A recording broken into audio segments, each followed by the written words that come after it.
ಕ್ರಾಂತಿ ಕ್ರಾಂತಿ ಕ್ರಾಂತಿ ಅದು ಈ ಸರ್ಕಾರದಲ್ಲಿ ಕ್ರಾಂತಿ ಹೋಗಿ ವಾಂತಿ ಆಗೋ ಪರಿಸ್ಥಿತಿಗೆ ಬಂದ್ಬಿಟ್ಟಿದೆ. ಜನಕ್ಕೆ ಹೈರಾಣಾಗೋಗ್ಬಿಟ್ಟಿದೆ. ಏನ್ರಪ್ಪ ಇದು. ಅದೇ ಈಗ ನವೆಂಬರ್ ಅಲ್ಲಿ ಕ್ರಾಂತಿ ಅಂತ ಹೇಳ್ತಿದಾರಲ್ಲ, ಅದಕ್ಕೆ ಪರಮೇಶ್ವರ್ ಅವರು ಹೊಸ ಟ್ವಿಸ್ಟ್ ಕೊಟ್ಟಿದಾರಂತೆ. ಏನು ಹೊಸ ಟ್ವಿಸ್ಟು? ಸಿದ್ದರಾಮಯ್ಯನವ್ರನ್ನ 5 ವರ್ಷಕ್ಕೆ ಆಯ್ಕೆ ಮಾಡಿದ್ದೀವಿ ಅಂತ ಹೇಳ್ತಾ ಇದ್ದಾರೆ. ನಮಗೆ 2.5 ವರ್ಷ ಅಂತ ಯಾರು ಕೂಡ ಏನು ಹೇಳಿಲ್ಲ. ಶಾಸಕರ 5 ವರ್ಷಕ್ಕೆ ಸಿಎಂ ಅಂತ ಆಯ್ಕೆ ಮಾಡಿರೋದು. ಅಧಿಕಾರ ಹಂಚಿಕೆಗೆ ಸಮಯ ನಿಗದಿ ಮಾಡಿರಲಿಲ್ಲ. ಮಧ್ಯದಲ್ಲಿ ಏನೇನು ಬೆಳವಣಿಗೆ ಆಯ್ತೋ ಗೊತ್ತಿಲ್ಲ ಅಂತ ಅವರು ಒಂದು ಅಡ್ಡಗೋಡೆ ಮೇಲೆ ಕಡ್ಡಿ ಇಟ್ರು. ಹೈಕಮಾಂಡ್ ಏನ್ ನಿರ್ಣಯ ಮಾಡಿದೆಯೋ ಗೊತ್ತಿಲ್ಲ ಅಂತ ಬೆಂಗಳೂರಿನಲ್ಲಿ ಗೃಹ ಸಚಿವ ಪರಮೇಶ್ವರ್ ಅವರು ಹೇಳಿಕೆ ಕೊಟ್ಟಿದ್ದಾರೆ. ಆ ಕಡೆನೂ ಹೇಳ್ತೀರಾ, ಈ ಕಡೆನೂ ಹೇಳ್ತೀರಾ ಮಾನ್ಯ ಗೃಹ ಮಂತ್ರಿಗಳೇ. ಆ ಕಡೆಗೆ ಆಯ್ಕೆ ಮಾಡಿದ್ದ 5 ವರ್ಷ ಅಂತ ಹೇಳ್ತೀರಾ, ಆಮೇಲೆ ಹೈಕಮಾಂಡ್ ಏನ್ ನಿರ್ಣಯ ಮಾಡಿದೆಯೋ ಗೊತ್ತಿಲ್ಲ ಅಂತ ಹೇಳ್ತೀರಾ. ಏನಕ್ಕೆ ಹಂಗೆ ಹೇಳ್ತೀರಾ?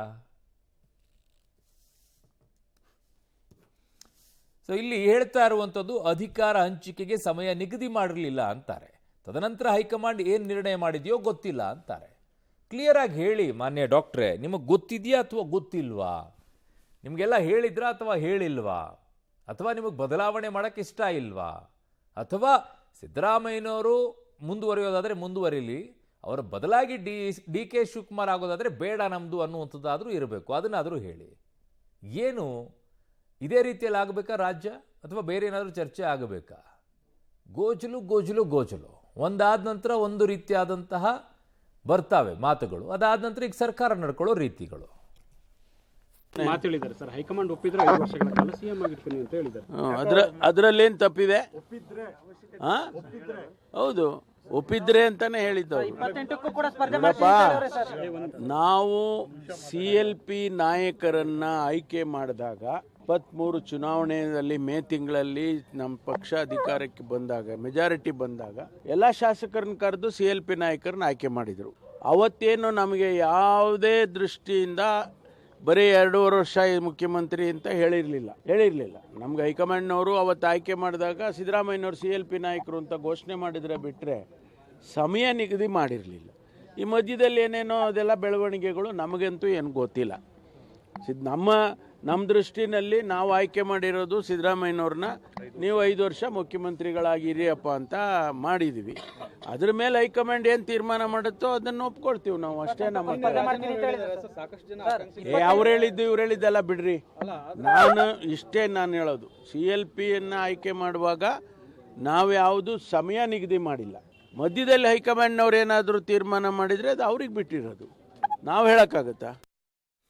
ನನ್ನ ಸಹೋದ್ಯೋಗಿ ಪೊಲಿಟಿಕಲ್ ಬ್ಯೂರೋ ಹೆಡ್ ಆಗಿರುವಂಥ ರವೀಶ್ ನನ್ನ ಸಂಪರ್ಕಕ್ಕೆ ಸಿಗ್ತಾ ಇದ್ದಾರೆ. ರವೀಶ್, ಮಾನ್ಯ ಗೃಹ ಮಂತ್ರಿಗಳಿಗೂ ಗೊತ್ತಿದೆ 2.5 ವರ್ಷ ಅಂತ ಹೇಳಿ ಏನಾದರೂ ಡಿಸೈಡ್ ಮಾಡಿದ್ದಿದ್ರೆ ಸಿದ್ದರಾಮಯ್ಯನವರ ಮಾತನ್ನ ಯಾರು ಕೇಳ್ತಾ ಇರಲಿಲ್ಲ. ಆಡಳಿತದಲ್ಲಿ ಕೂಡ ಅದೇ ರೀತಿಯಾದಂಥ ಸಮಸ್ಯೆ ಆಗ್ತಾ ಇತ್ತು. ಹಾಗಾಗಿ ಅದನ್ನು ಹೇಳಿರ್ಲಿಕ್ಕಿಲ್ಲ. ಬಟ್ ಯಾರಿಗೂ ಗೊತ್ತೇ ಇಲ್ಲದೆ ಇರುವಂಥದ್ದು ಮಾನ್ಯ ಗೃಹ ಮಂತ್ರಿಗಳಿಗೆ ಗೊತ್ತಿರುತ್ತಾ 5 ವರ್ಷ ಇವರೇ ಇರ್ತಾರೆ ಅನ್ನುವಂಥದ್ದನ್ನ?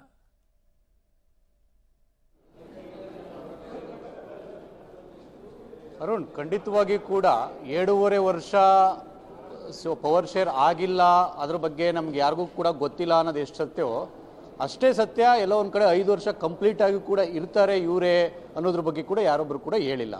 ಅಂದರೆ ಒಬ್ಬ CM ಅನ್ನು ಆಯ್ಕೆ ಮಾಡುವಂಥ ಸಂದರ್ಭದಲ್ಲಿ ಯಾವುದನ್ನು ಕೂಡ ಗುಟ್ಟು ಬಿಟ್ಟು ಕೊಡಿದರೆ CM ಆಗಿ ಆಯ್ಕೆ ಮಾಡ್ತಾರೆ. ಅವರ ಅವಧಿಯನ್ನು 7.5 ವರ್ಷ 5 ವರ್ಷ ಅಂತ ಕೂಡ ಫಿಕ್ಸ್ ಮಾಡಿ ಎಲ್ಲೂ ಕೂಡ ಮಾಡೋದಿಲ್ಲ. ಆದರೆ ಬದಲಾದ ರಾಜಕೀಯ ಪರಿಸ್ಥಿತಿಗಳು ಜೊತೆಗೆ ಹೈಕಮಾಂಡ್ ನಡುವೆ ನಡೆದಿರ್ತಕ್ಕಂಥ ಮಾತುಕತೆ ಇದೆಲ್ಲವನ್ನು ಕೂಡ ಒಳಗೊಂಡಂತೆ ಬೇರೆ ಬೇರೆ ರೀತಿಯ ಸೂತ್ರ ರೆಡಿಯಾಗಿರುತ್ತೆ. ಯಾಕೆಂದರೆ ಅದಕ್ಕೆ ಆರಂಭದಿಂದಲೂ ಕೂಡ ಹೇಳ್ತಾ ಇರ್ತಕ್ಕಂಥದ್ದು DK ಶಿವಕುಮಾರ್ ಮತ್ತು ಸಿದ್ದರಾಮಯ್ಯ ಅವರನ್ನು ಕೂರಿಸ್ಕೊಂಡೇ ಹೈಕಮಾಂಡ್ ನಾಯಕರು ಮಾತಾಡಿರ್ತಕ್ಕಂಥದ್ದು. ಹೈಕಮಾಂಡ್, DK ಶಿವಕುಮಾರ್, ಸಿದ್ದರಾಮಯ್ಯ ಇವರ ಮೂವರ ನಡುವೆ ನಡೆದಿರ್ತಕ್ಕಂಥ ಮಾತುಕತೆ ಯಾರೊಬ್ಬರು ಕೂಡ ಗೊತ್ತಿಲ್ಲ. ಆ ಕಾರಣಗಳಿಗೋಸ್ಕರವಾಗಿ ಸರ್ಕಾರ ರಚನೆಯಾಗಿ 6 ತಿಂಗಳ ನಂತರ ಈ ಪವರ್ ಶೇರ್ ವಿಚಾರ ಮತ್ತು ಕಿತ್ತಾಟ ಒಂದು ರೀತಿಯಲ್ಲಿ ಬಹಿರಂಗ ಕದನ ನಡ್ಕೊಂಡೇ ಬರ್ತಾ ಇದೆ. ಇದಕ್ಕೆ ಫುಲ್ ಸ್ಟಾಪ್ ಇಡುವಂಥ ಪ್ರಯತ್ನವನ್ನ ಕಾಂಗ್ರೆಸ್ನ ಹೈಕಮಾಂಡ್ ಕೂಡ ಮಾಡಿಲ್ಲ. ಅಂದರೆ ಕಾಂಗ್ರೆಸ್ನ ಹೈಕಮಾಂಡ್ ಇಲ್ಲ 5 ವರ್ಷ ಅವರೇ ಇರ್ತಾರೆ ಅಂತ ಗಟ್ಟಿಯಾಗಿ ಎಲ್ಲೋ ಒಂದು ಕಡೆ ಕನ್ಕ್ಲೂಡ್ ಮಾಡೋ ರೀತಿಯಲ್ಲಿ ಅವರ ಶಾಸಕಾಂಗ ಪಕ್ಷದ ಸಭೆಯಲ್ಲೇ ಅದನ್ನ ಒಂದು ರೀತಿಯಲ್ಲಿ ಘೋಷಣೆ ಮಾಡುವಂಥದ್ದಕ್ಕೂ ಕೂಡ ಹೋಗಲಿಲ್ಲ. ಹಾಗಾಗಿ ಎಲ್ಲೋ ಒಂದು ಕಡೆ ಈ ರಾಜಕೀಯ ಗುದ್ದಾಟ ಏನಿದೆ ಇದು ಕಂಟಿನ್ಯೂ ಆಗಿದೆ. ಈಗ 7.5 ವರ್ಷ ಡಿಸೆಂಬರ್ ಅಂತ್ಯಕ್ಕೆ ಆಗುತ್ತೆ. ಈ ಹಿನ್ನೆಲೆಯಲ್ಲಿ ಜಟಾಪಟಿ ಜೋರಾಗ್ತಾ ಇರ್ತಕ್ಕಂಥ ಹಿನ್ನೆಲೆಯಲ್ಲಿ ನಮಗೆ ಕ್ಲಾರಿಟಿ ಬೇಕು ಅಂತ ಸೀನಿಯರ್ಸ್ ಮಿನಿಸ್ಟರ್ಗಳಿರ್ಬೋದು, ಶಾಸಕರುಗಳಿರ್ಬೋದು, ಎಲ್ಲರೂ ಕೂಡ ಕೇಳ್ತಾ ಇದ್ದಾರೆ. ಹಾಗಾಗಿ ಬಿಹಾರ ಚುನಾವಣೆ ಬಳಿಕ ಅಥವಾ ಇರುತ್ತೆ ಅಥವಾ ಇಲ್ಲ ಅನ್ನೋದನ್ನ ಕಾಂಗ್ರೆಸ್ನ ಹೈಕಮಾಂಡ್ ಸ್ಪಷ್ಟಪಡಿಸುವಂತಹ ಸಾಧ್ಯತೆ ಇದೆ. ಆ ಕಾರಣಗಳಿಗೋಸ್ಕರವಾಗಿ ಈಗ ಎಲ್ಲ ಒಂದ್ ಕಡೆ ಒಂದ್ ರೀತಿಯಲ್ಲಿ ಡಿ ಕೆ ಶಿವಕುಮಾರ್ ಪರ ಮಾತನಾಡ್ತಾ ಇರ್ತಕ್ಕಂಥವ್ರು, ಜೊತೆಗೆ ವಿರುದ್ಧ ಮಾತನಾಡ್ತಾ ಇರ್ತಕ್ಕಂಥವ್ರು, ಜೊತೆಗೆ ಸಿಎಂ ಸಿದ್ದರಾಮಯ್ಯ ಪರ ಮತ್ತೆ ವಿರುದ್ಧ ಮಾತನಾಡ್ತಾ ಇರ್ತಕ್ಕಂಥವ್ರು, ಇವ್ರಿಗೂ ಕೂಡ ಒಂದ್ ರೀತಿಯಲ್ಲಿ ಗೊಂದಲ ಕ್ರಿಯೇಟ್ ಆಗಿರ್ತಕ್ಕಂಥದ್ದು. ಅಂತಿಮವಾಗಿ ಹೈಕಮಾಂಡ್ನ ನಡೆ ತೀರ್ಮಾನವನ್ನು ಎಲ್ಲರೂ ಕೂಡ ಬಯಸ್ತಾ ಇದ್ದಾರೆ. ಹಾಗಾಗಿ ಇದಕ್ಕೆ ಒಂದು 20-30 ದಿನ ಕಾಯಲೇಬೇಕು ಅನ್ಸುತ್ತೆ. ಹಾಗೆ ಕನಿಷ್ಠ ಪಕ್ಷ ನವೆಂಬರ್ ಅಂತ್ಯದೊಳಗಾದ್ರೂ ಕೂಡ ಕಾಂಗ್ರೆಸ್ನ ಹೈಕಮಾಂಡ್ ಇದಕ್ಕೆ ಕ್ಲಿಯರೆನ್ಸ್ ಕೊಡುತ್ತಾ ಇವರೇ ಇರ್ತಾರೆ ಅಥವಾ ಇರಲ್ಲ, ಇವ್ರು ಆಗ್ತಾರೆ ಅಥವಾ ಆಗಲ್ಲ, ಇದನ್ನ ಕ್ಲಿಯರ್ ಕೊಟ್ಟಂತ ಸಂದರ್ಭದಲ್ಲಿ ಅಭಿವೃದ್ಧಿಯ ಬಗ್ಗೆ ಈ ಸರ್ಕಾರ ಚಿಂತನೆ ಮಾಡೋದಕ್ಕೂ ಕೂಡ ಒಂದು ರೀತಿಯಲ್ಲಿ ಸಾಧ್ಯ ಆಗುತ್ತೆ ಅನ್ನೋದೇ ಎಲ್ಲರ ಒಂದು ರೀತಿಯ ಕಾಂಗ್ರೆಸ್ನ ಒಳಗಡೆ ಆಗಿರ್ತಕ್ಕಂಥ ಚರ್ಚೆ. ಇದಕ್ಕೆ ಹೈಕಮಾಂಡ್ ಯಾವ ರೀತಿ ರಿಯಾಕ್ಟ್ ಮಾಡುತ್ತೆ ಕಾದ್ ನೋಡ್ಬೇಕು ಅವರು. ಓಕೆ ರವೀಶ್, ಹಾಗೆ ಸಂಪರ್ಕದಲ್ಲಿ ವಾಪಸ್ ಬರ್ತೀನಿ ನಿಮ್ಮ ಹತ್ರ.